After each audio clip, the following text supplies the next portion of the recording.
اب ہمارے پاس کالر ہیں جی. کتوں پاکستان تو یہ شیر پنجاب. ہاں جی جناب، السلام علیکم بھائی صاحب. وعلیکم السلام بھائی جان، کیا حال ہے؟ اللہ تعالیٰ کے احسان ہے. کیا نام ہے آپ کا؟ امجد علی. امجد صاحب کتوں کال کیتا تسی؟ اسی پاکستان پنجاب سرگودا تو. واہ جی واہ، کی حال چال ہے تاڑا؟ او تاڑے سرگوڈے چو ذاکر ہے نا ٹوپی والے، اساں ٹوپی انہاں نو والے کہڑے مطلب؟ دعوت دیتی ہے، وہ نہیں آندے. وہ تاج الدین دا پتر. تاج الدین دا پتر؟ ہاں جی. اچھا انہاں دے ویسے تے ماشاءاللہ بڑے ویڈیو چڑھے ہوئے نے 45 منٹ دے، گھنٹے دے. ہاں وہ تو سامنے آ کے بات کریں نا تو بات ہے. چلے حکم کریں، آپ کیوں تشریف چلو لائیں؟ آپ کیا کہنا چاہ رہے تھے؟ جی آپ ٹھیک ٹھاک ہیں؟ خیریت ہے؟ اللہ تعالیٰ کا احسان ہے، بہت مہربانی آپ کی. جی تو میرا ایک بہت اہم سوال تھا آپ سے، تو میں آپ ہی پر اس سوال کی توقع رکھتا تھا کہ آپ اس کا جواب دے سکیں گے. جی جی. کہ ہمارے نبی کریم صلی اللہ علیہ وآلہ وسلم اور امیر المومنین علی علیہ السلام اور جناب سیدہ فاطمہ الزہرا سلام اللہ علیہ اور حسنین علیہ السلام تخلیق ہیں یا امر ہیں؟ مخلوق ہیں، مخلوق ہیں. امر کیا مطلب امر ہے؟ فرق مجھے بتائیں کہ آپ کے ذہن میں کیا فرق ہے؟ امر ہے خلق، اس میں فرق کیا ہے؟ یعنی کہ اللہ تبارک و تعالیٰ فرماتا ہے کہ اے رسول، جب آپ سے روح کے متعلق پوچھتے ہیں تو آپ ان سے کہہ دیں کہ وہ میرا امر ہے. امر سے کیا مراد ہے؟ آپ بتاؤ نا، امر کس کو بولتے ہیں؟ آپ سے سوال کیا ہے نا، تو آپ ہماری رہنمائی کریں. آپ کہہ رہے ہیں نا کہ یا تو امر ہے یا تو خلق ہے. خلق تو ہم جانتے ہیں نہیں تھا، اللہ نے بنا دیا. بھائی نہیں تھا کوئی چیز، جیسے میں اور آپ نہیں تھا نا، زمین و آسمان نہیں تھا، اللہ نے خلق کیا، ٹھیک ہے نا. اور آپ کہتے اس کے علاوہ اگر اور کیٹیگوری ہے اس کا نام امر ہے، تو وہ تو میں نے تو کبھی نہیں دیکھا. ما سوا اللہ سب مخلوق ہے. اللہ کے علاوہ جو بھی ہے وہ مخلوق ہے. اب آپ کے پنجاب کے ذاکرین نے آپ کے ذہن میں بٹھا دیا کہ نہیں، ایک اور بھی مقولہ ہے، ایک اور بھی گروپ ہے، وہ امر ہے. وہ جو آیا فرمایا نا، قل الروح من امر ربی، روح میرے رب کے کام سے، میرے رب کے فعل سے، میرے رب کے کام سے. وہ روح بھی مخلوق ہے. آپ کی روح، میری روح، یہ اللہ تعالیٰ کے امر سے. تو یہ جو ہے روح اور خلق اور روح جو ہے دو مختلف کیٹیگوری نہیں ہے کہ اگر کوئی چیز یا تو خلق ہے یا تو امر ہے. نبی کریم صلی اللہ علیہ وآلہ وسلم مخلوق ہیں. کتنی روایات میں اللہ تعالیٰ نے ان کو خلق کیا ہے. اہل بیت طاہرین علیہ السلام کو اللہ نے خلق کیا. اوکے، سب مخلوق ہیں، سب ما سوا اللہ کے علاوہ جو بھی ہے وہ مخلوق ہے.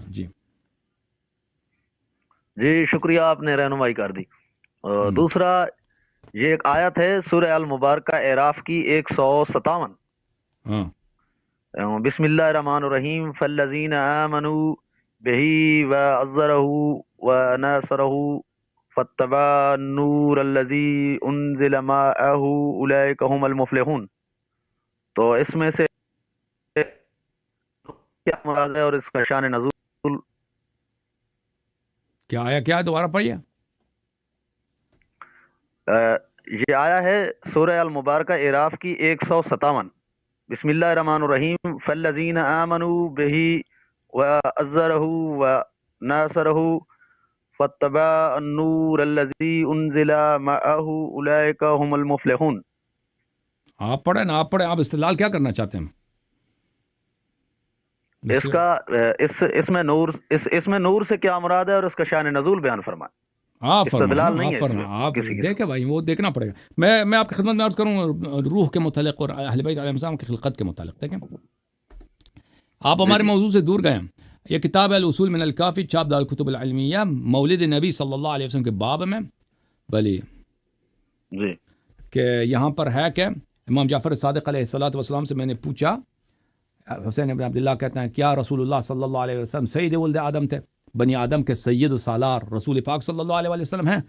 قال کان واللہ سید من خلق اللہ، اللہ تعالیٰ کے سب مخلوقات کے وہ سید ہیں رسول پاک صلی اللہ علیہ وسلم. وما برأ اللہ بریۃ خیرا من محمد صلی اللہ علیہ وآلہ. اللہ تعالیٰ نے حضرت رسول صلی اللہ علیہ وآلہ وسلم سے بہتر کوئی مخلوق خلق نہیں کیا. اچھا ملاحظہ فرمائیے، حضرت امام جعفر صادق علیہ السلام فرماتے ہیں قال اللہ تبارک و تعالی، اللہ نے فرمایا یا محمد صلی اللہ علیہ وآلہ انی خلقتک وعلیا نورا یعنی روحا بلا بدن قبل ان اخلق السماوات والارض. یہ محمد صلی اللہ علیہ وآلہ وسلم، میں نے آپ کو اور علی علیہ السلام کو خلق کیا نور کی صورت میں، بدن نہیں تھا، جسم نہیں تھا، اس وقت نور تھے. اچھا اس سے پہلے کہ میں زمین و آسمان کو خلق کرتا. اچھا آپ کی خدمت میں عرض کریں روح کے متعلق میں آپ کو حدیث دکھاؤں. کتاب الاصول من الکافی جز نمبر 1 یہاں پہ صفحہ نمبر 133 باب الروح کہ روح بھی مخلوق ہے. بھلے میں نے امام جعفر صادق علیہ السلام سے پوچھا ونفخت فیہ من روحی کیف ھذا النفخ، میں نے آدم علیہ السلام میں اپنی روح پھونکی ہے، یہ نفخ کیسا تھا؟ قال ان الروح متحرک کالریح، فرمایا کہ روح متحرک ہے ہوا کی طرح. روح بھی کہ روح کہتا نا ریح سے ہے، ہوا کی طرح. سمی روحا لانہ اشتق اسمہ من الریح، روح کو روح کہا ہے اس لیے کہ وہ ریح سے مشتق ہے. ریح بولتے ہیں ہوا کو، وہ ہوا کی طرح لطیف ہے، مخلوق ہے. وانما اخرجہ عن لفظۃ الریح لان الارواح مجانست الریح، اور اس کو روح کہا گیا ہے کہ کیا اس لیے کہ ارواح جو ہیں ان کی خوشبو ایک جیسی ہوتی ہے. بھلی خوشبو مومن کی خوشبو مومن جیسی ہوتی ہے، کافر کی ارواح کی جو خوشبو ہوتی ہے روح کی خوشبو ہوتی ہے. وانما اضافہ الی نفسہ لانہ اصطفاہ علی الارواح، اللہ تعالیٰ نے فرمایا روحی، آدم علیہ السلام کو بولے میرا روح، اس لیے کہ یہ مبارک روح ہے تبرک کی وجہ سے، تبرک کی وجہ، جیسے کہا کعبۃ بیتی، جیسے فرمایا بیتی و رسولی و خلیلی و اشباہ ذلک وکل ذلک مخلوق مصنوع محدث مربوب مدبر. اور یہ روح کعبہ حضرت رسول صلی اللہ علیہ وسلم یہ سب مخلوق ہیں اور محدث ہیں، حادث ہیں، پہلے نہیں تھے بعد میں بنائے گئے، مربوب ہیں، اللہ نے ان کی تربیت کی، اللہ نے ان کو پالا ہے، اللہ نے ان کو بڑا کیا. مدبر ان کی تدبیر اللہ تعالیٰ کے ہاتھ میں ہے، اللہ تعالیٰ کے ہاتھ میں، ٹھیک ہے نا. تو یہ جو ہیں یہ سب مخلوق ہیں. بھائی آپ کیا کہنا چاہتے ہیں؟ آپ کے ذاکرین نے آپ کو بتایا کہ یہ مخلوق نہیں ہے، اللہ نے ان کو نہیں بنایا. نہیں میرا وہی سوال تھا اور آپ سے کچھ سیکھنا وہ تھا ایک تو سمجھنا قرآن تھا، کی اور آیت کچھ ہے، نہیں.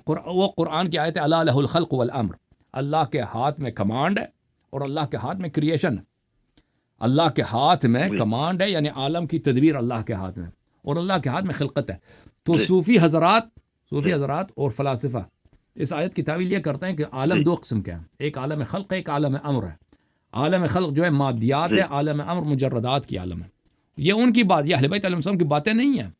اہل بیت علیہ السلام کے نزدیک تمام چیزیں مادی ہیں، تمام چیزیں مادی ہیں، جبرائیل بھی مادی ہے، روح بھی مادہ، لیکن ان کا مادہ لطیف ہے.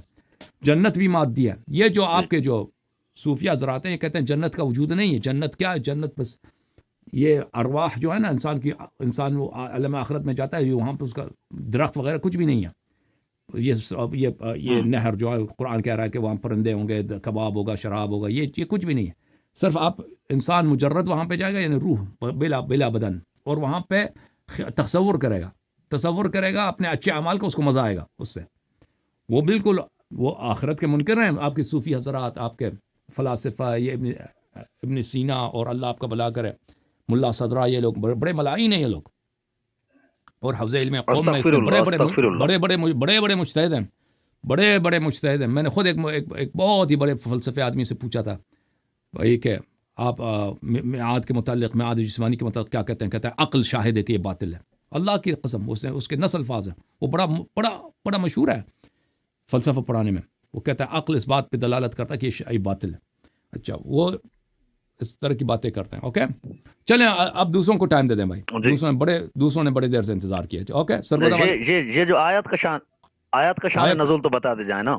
کون سا آیت ہے؟ دوبارہ پڑھیں، میں نکال دوں اس کو، وہ حدیث نکالنا ہوگا. سورہ المبارکہ اعراف آیت نمبر 157، اس میں کیا آیت پڑھیں؟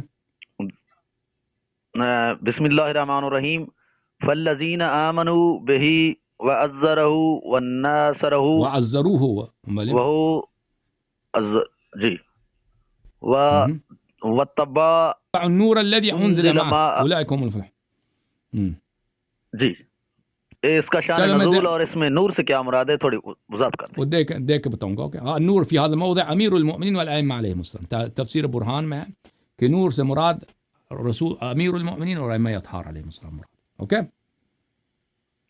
جی اوکے تھینک یو سر. اللہ آپ کو جزائے خیر. شکریہ. بہت مہربانی. شکریہ. شکریہ.